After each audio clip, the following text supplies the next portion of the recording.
no os unáis en yugo desigual con los incrédulos. ¿Por qué? ¿Qué compañerismo tiene la justicia con la injusticia? ¿Y qué comunión la luz con las tinieblas? 2 Corintios 6:14. Pareciera que voy a dar un sermón, pero no es una charla religiosa. Sin embargo, sí utilicé una frase que está en una de las cartas escritas por un hombre conocido como el apóstol Pablo en el siglo I, que escribió varias cartas que están en el Nuevo Testamento de la Biblia judío-cristiana, en la cual está haciendo referencia a un tema de parejas interesante. Sí, además leí una versión bien vintage para que los que crecieron en la iglesia católica o de pronto protestante, con esas traducciones españolas antiguas, tal vez se recordaron cuando les hablaron del matrimonio y demás, porque había una idea detrás de esto, que es que una relación de pareja requiere cierta compatibilidad. Lo que se interpretaba mayormente en las iglesias es que las personas tienen que buscar una pareja de su misma religión. Entonces, si yo soy católico, mi pareja tiene que ser católica, y creo que ya no se da tanto en Costa Rica, pero años atrás, incluso una persona dejaba de ser católica y la desheredaban. Por ejemplo, también en iglesias protestantes, iglesias evangélicas, donde le decían, usted tiene que casarse con una persona evangélica, punto. Yo no voy a debatir ahorita religión, no es el objetivo de este episodio, pero sí partiendo un poco de esta idea de qué compatibilidad tiene una cosa con otra, es que quiero conversar hoy. Solo como dato curioso, no, no es necesario que las personas tengan una misma religión para tener éxito en el amor. Pero deja esa idea por ahí. Y si quiero volver a algo que escribió en esta carta el escritor Pablo, que decía, ¿qué compañerismo tiene la justicia con la injusticia? Parece que está hablando de compatibilidad y pongamos atención un poquito a esto. Pensemos, ¿qué compatibilidad tiene una chica que su sueño más grande de vida es ser madre o tener familia con un hombre que ya se hizo la vasectomía porque está seguro que no quiere ser papá? ¿Qué compatibilidad tiene una persona que busca una relación monógama exclusiva con alguien que está completamente satisfecho y comprometido con el poliamor? ¿Qué compatibilidad hay entre alguien que su vida es pura fiesta, placer y disfrute con alguien que quiere una vida más calmada, familiar? ¿Qué compatibilidad hay? ¿Qué compañerismo hay entre una cosa y otra? De eso se trata este episodio, de lo que realmente importa, de los valores que debe usted buscar en una pareja para que sea compatible con usted, de los famosos innegociables. Mi objetivo hoy es que usted no vaya a escoger ni a descartar a una persona por tener malos filtros, por tener de pronto algunas cualidades o características innegociables que podrían no ser innegociables o viceversa, por no ser lo suficientemente inflexible o rígido con algunas cosas que sí son fundamentales y necesarias en el amor.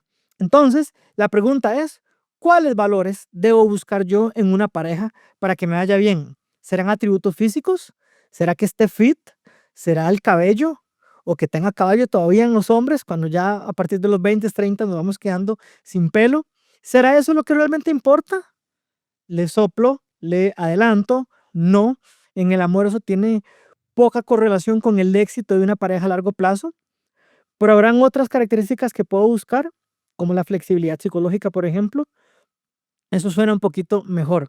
Entonces, ante esta pregunta de qué debo buscar, vamos a hablar de la diferencia entre lo que yo quiero con lo que yo necesito.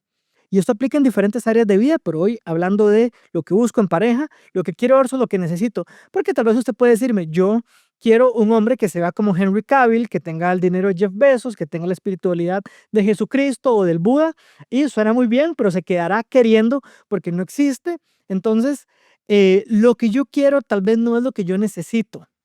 Acerca de esta idea de lo que yo quiero, hay una investigación interesante que se hizo en el 99 por los psicólogos Fletcher y Simpson, junto a otros, pero principalmente ellos dos desarrollaron esta teoría donde hablaron del Ideal Standards Model como un modelo de los ideales que las personas buscan en una pareja, que es aquello que en general la mayoría quieren y creen que les va a hacer feliz de la persona con la que encuentren el amor. Y demarcaron tres áreas que la mayoría buscan. En primer lugar, el tema de calidez y confianza. Es una persona empática, que se siente como un lugar seguro, que es afectiva. En segundo lugar, la vitalidad y atractivo físico, porque sí una persona que se vea bien, que se vea fuerte, que se vea saludable, también era importante. Y en tercer lugar, el estatus y los recursos, porque sí, también parte del proyecto de vida puede implicar cierta seguridad, cierta construcción, y como que la mayoría de personas buscan estas tres cosas.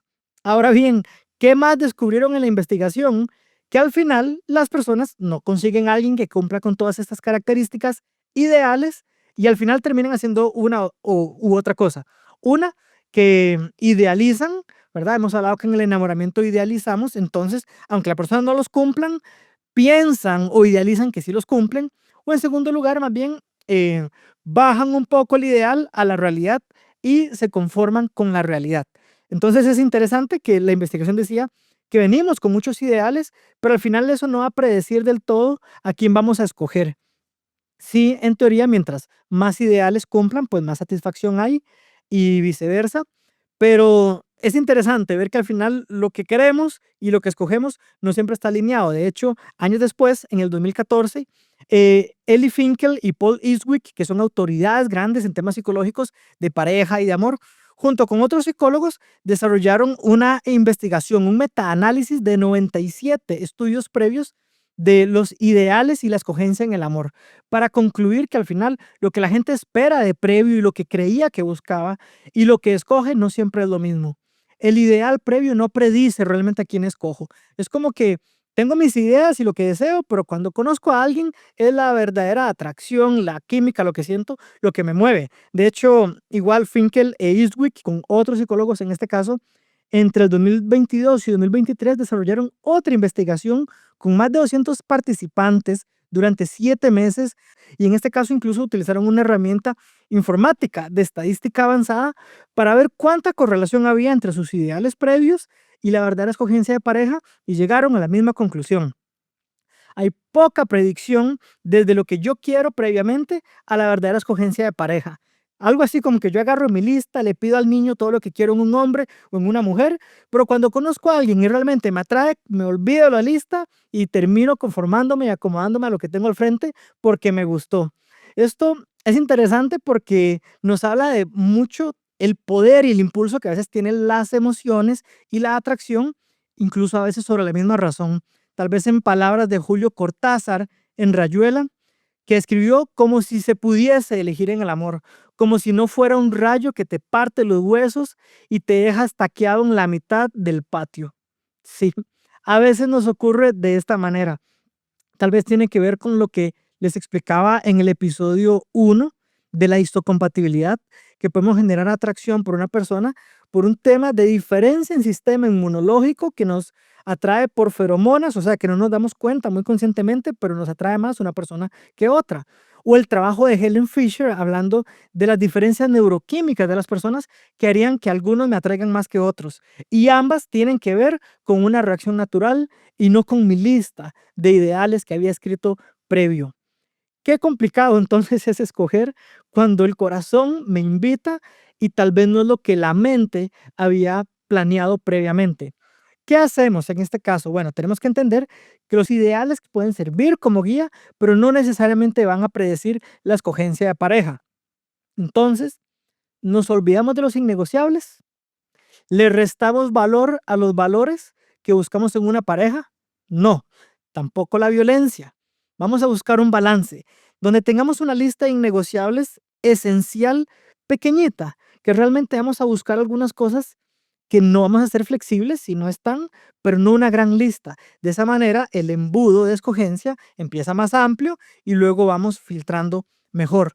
Pero vamos a definir lo que es innegociable, no los ideales, no lo que me encantaría, no la lista del niño, no, no, lo que es realmente esencial. Poquitos innegociables para que en muchas otras cosas más bien seamos muy flexibles. Cuando he hecho este ejercicio con mis consultantes, a veces lo definimos o lo dividimos entre criterios de inclusión y criterios de exclusión. Aquello que sí o sí debe tener o aquello que de ninguna manera vamos a permitir. El lenguaje más popular y en redes sociales ahora se habla de banderas verdes, banderas rojas. No es un lenguaje clínico, pero a veces nos puede ayudar a hablar y entendernos un poco mejor acerca de aquello que nos puede predecir a favor en la relación o aquello que más bien nos habla de un pronóstico muy negativo. Entonces, Le voy a dar algunas ideas, pero yo no voy a hacer su lista de innegociables. Tampoco le hago caso a una lista que le apareció en internet o en una revista de amor, porque al final tiene que ver con la autoconciencia y con mis propios valores. Pero sí le voy a dar algunas ideas para que usted haga su lista. Acerca de esto, Paul Bronson, que es un experto en temas de parejas y de emparejamiento, de matchmaking, en su libro Find Love, habla de 5 cualidades que él considera que usted sí debería buscar en una pareja. De nuevo, no tiene que asumirlas todas, pero se las menciono para dar algunas ideas. Uno, el fitness emocional. O sea, una persona que se trabaja, que se autoconoce, que trabaja su conciencia y su manejo emocional. O sea, un poco relacionado a la inteligencia emocional. Entonces, esa sería una buena característica a favor. 2, que tenga una visión valiente. O sea, una persona con ambición, con hambre, con sueños. Es algo que recomienda tener. 3, un apoyo compasivo, por supuesto. Necesitamos una persona empática porque la falta de empatía es un detractor de una relación de largo plazo. Entonces, una persona compasiva, empática. 4, habla de la resiliencia. Y en esta hago hincapié porque definitivamente es importante. Quienes, como yo, trabajamos con el dolor humano, escuchamos los golpes, las pérdidas, los duelos en la vida de las personas, podemos entender que si su compañero de vida, o sea, su pareja, no es resiliente, la vida puede ser mucho más difícil. ¿Cómo va a comportarse su pareja cuando usted se queda sin trabajo, cuando tuvo una enfermedad, cuando incluso tuvo una enfermedad terminal? Es terrible saber que el porcentaje de hombres que abandonan a su pareja ante una enfermedad complicada es más del 20%, mientras que las mujeres que abandonan son solo un 2%. Esto nos evidencia que son mucho más resilientes las chicas que los hombres. Usted quiere una persona resiliente a su lado.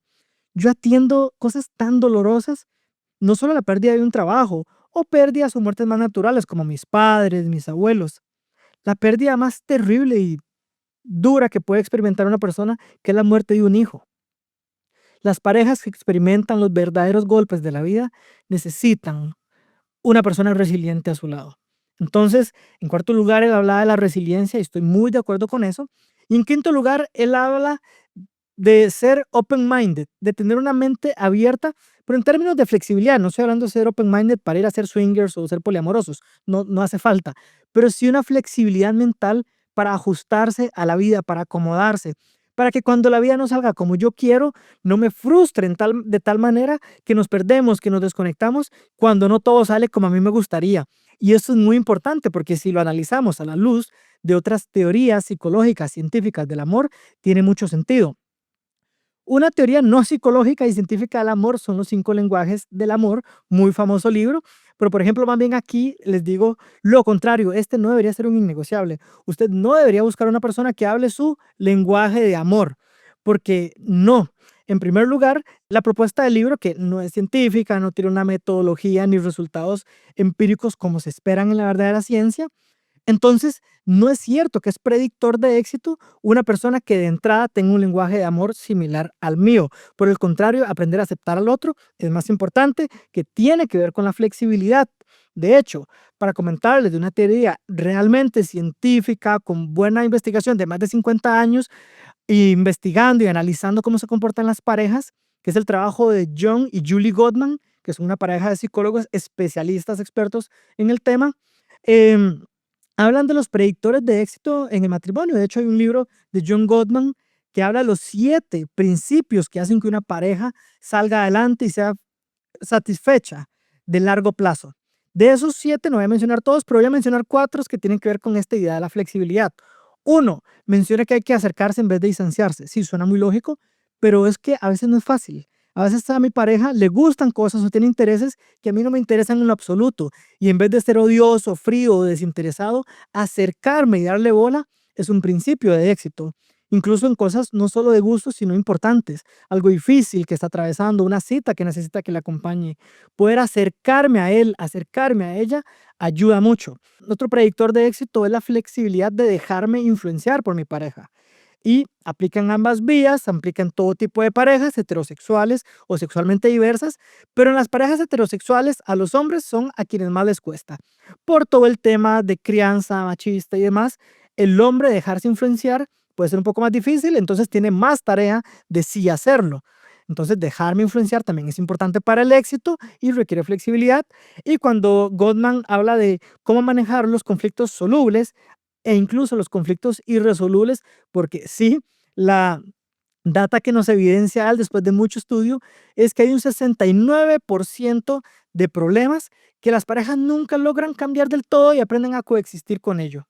Entonces, dejarme influenciar por mi pareja, acercarme en vez de distanciarme, aun cuando no es natural para mí, saber cómo manejar conflictos, cómo convivir con conflictos o con diferencias que nunca cambian. Todo esto implica gran flexibilidad. Entonces, dándole el punto a lo que nos decía Paul Bronson, creo que la flexibilidad podría ser un buen innegociable, porque es un buen predictor de éxito en la pareja. Por otro lado, el trabajo de otra gran psicóloga en temas de pareja y sexualidad que se llama Esther Perel de Bélgica y tiene un trabajo increíble, súper recomendada. Uno de sus libros que se llama Mating in Captivity, lo tradujeron como inteligencia erótica, habla de cómo las parejas que a largo plazo tienen buen deseo, buena sexualidad, buen erotismo, es porque tienen una flexibilidad importante al respecto. O sea, le han abierto la puerta a la fantasía, a la cama, a la relación íntima entre ellos, no solo es de un lugar rígido, inflexible, sino un poco más abierto. De nuevo, no piensen que todos tienen que tener relaciones abiertas, no necesariamente hay que experimentar cosas muy lejanas de sus principios, pero sí una apertura flexible a las fantasías sexuales y algunas cosas puede ser un predictor de éxito. Son solo varios ejemplos para decir que tal vez la flexibilidad sí podría ser un buen innegociable de inclusión. Usted los escoge, son algunas ideas que le quiero dejar por acá. Hablando ahora lo contrario, criterios de exclusión, aquello que yo no debería tener ni permitir en mi pareja. Volviendo al trabajo de John y Julie Gottman, ellos hablan de los 4 jinetes del apocalipsis, y es la metáfora que usan para hablar de 4 comportamientos que pueden arruinar y llevar a una pareja al fracaso, incluso al divorcio. Son la crítica, la respuesta defensiva, el distanciamiento emocional y el desprecio. Crítica significa cuando yo no solo me quejo de una situación, sino que ataco a la persona. La respuesta defensiva es cuando en vez de validar lo que el otro le está doliendo, me defiendo, en vez de dar importancia a lo que el otro le importa. El distanciamiento emocional, cuando somos como roommates y ya no pareja, y hay una gran pared de distancia emocional entre nosotros. Y el desprecio es la ofensa, el sarcasmo, el maltrato, que ya ahí estamos terribles y esto predice probablemente un divorcio. Entonces, cualquier tipo de comportamiento asociado a esto podría ser un verdadero red flag. No si tiene mi lenguaje de amor o si tiene mis mismos gustos, ni siquiera si tiene mi misma religión. Pero estos comportamientos que estadísticamente predicen un divorcio, yo les pondría un poquito más de atención. Para hablar también entre criterios de exclusión, todo lo que tenga que ver con lo que hablamos en psicología de personalidad clínica, forense, como la triada oscura que habla de comportamientos o personalidades con rasgos narcisistas, maquiavélicos o de psicopatía, psicopáticos, que comparten entre ellos 3 la manipulación y la falta de empatía. Esto no nos sirve, no nos ayuda en una relación de pareja.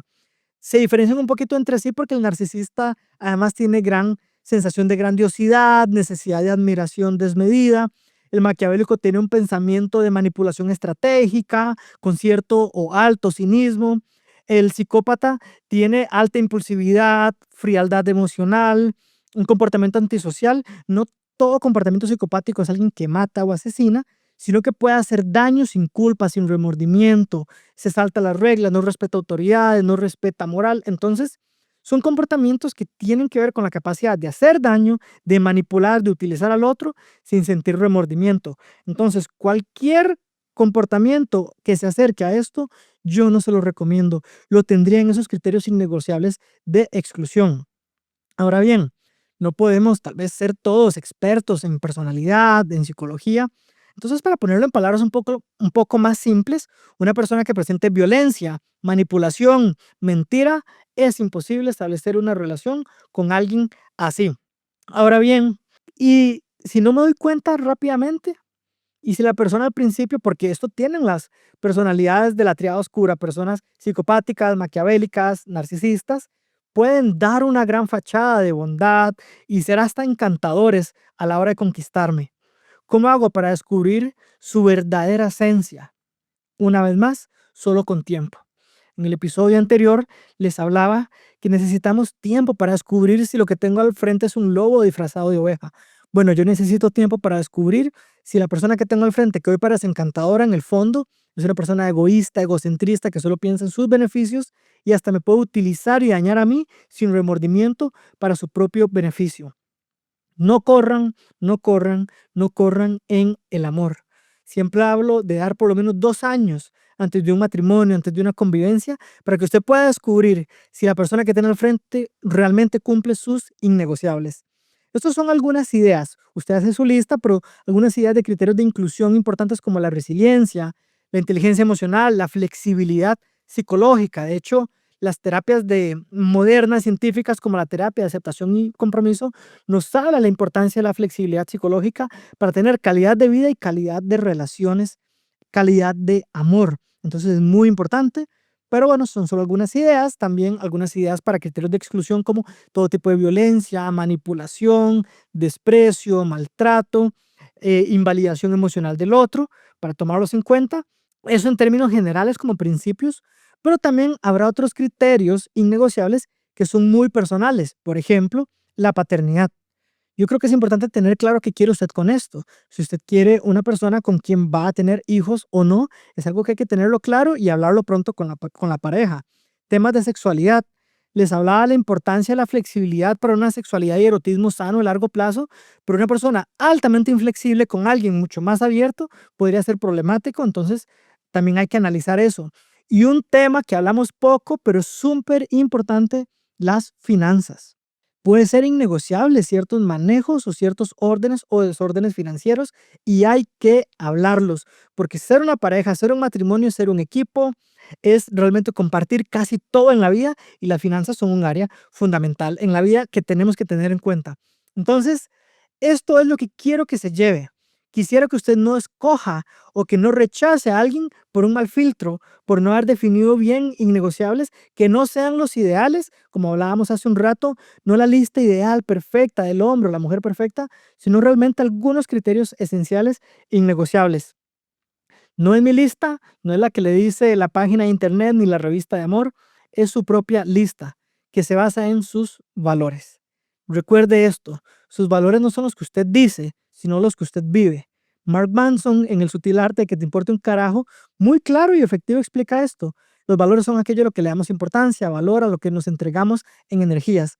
Le recomiendo que revise cuáles son sus valores para saber si quiere que sigan siendo o si quiere modificarlos, porque a partir de la claridad de sus valores y lo que es realmente importante en su vida, va a poder establecer una sana, pequeñita, pero efectiva lista de innegociables para una escogencia efectiva de pareja, que no va a darse tan a corto plazo el entendimiento, a veces ocupa tiempo para descubrir si la persona cumple o no sus innegociables. Así que con toda esta información espero que les sea de provecho y que pueda definir cuáles serán sus innegociables.